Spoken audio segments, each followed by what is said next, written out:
Pagluluksa ang sumalubong sa pag-uwi ng isang OFW na namatay ng 4 na kaanak sa pagguho sa Baguio City. Ang isa pang biktima ng pagguho na nasa ospital, hindi pa alam na nasawi sa trahedya ang kanyang 2 anak. Saksi si Marisol Abduraman. Kasabay ng buhos ng ulan ang pagbuhos ng luha ng isang ina sa kanyang pag-uwi sa Baguio City kagabi.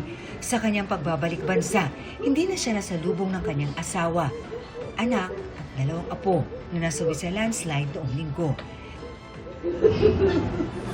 Si Eleanor naman, isa sa mga sugatan sa pagguho. Hirap pa po siyang makahinga. Yung brace niya po sa likod.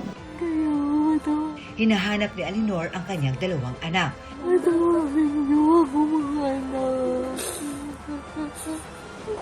Saan kayo?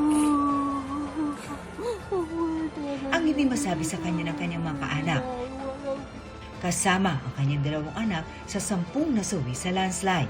Talagang hinahanap niya yung mga bata. Wala po kong nagawa kundi magsinungaling. Kasi nga po kung sinabi ko yung totoo, baka siya din po yung bumigay. Si Jessie hindi pa matanggap ang pagkawala ng kanyang anak at apo. Mas maganda na lang na magkasakit sila at makikita mo pa. Magkakasama pa po kami nung Sunday na yun eh. Magkakasama pa po kami. Tsaka, tapos biglang ganun na. Siyempre masakit. Dagdag problema pa nila ang lilipatan. Ngayong hindi na maaring muling matirhan ang lugar nilang kinalakihan. Sinabi po ng ating sekretary na relocation po. Pero for the meantime, parang pansamantala lang po kasi yun. So, ang inisip po namin, yung talagang pangmatagalan. Kahit na andun lahat ng masasayang alaala namin, kung nandun din naman yung pinakamasakit, hindi na po namin kayang balikan. Ngayong mayat maya pa rin ang mga pag-ulan. May mga bagong insidente ng landslide sa Cordillera Region. Sa Tublay, Benguet, bumagsak ang malalaking tipak ng bato sa Governor Bado Dangwa National Road kanina madaling araw. Nasaluyan ng rock netting pero nabarahan pa rin ang daan papunta sa 4 bayan sa lalawigan. Yung mga travelers natin or motorists, gagamitin ang Suyok Pusos Provincial Road na alternate. Kailang as to yung style ng daanan, hindi siya 2 lane, so ingat po tayo.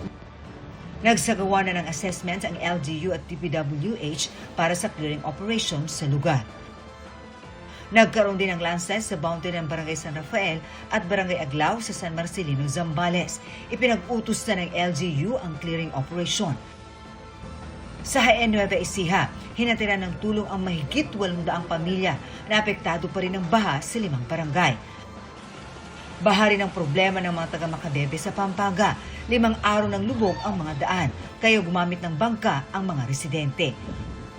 Lubog din ang Makaiban Bridge sa Santa Maria, Bulacan, kaya hindi pa rin madaanan.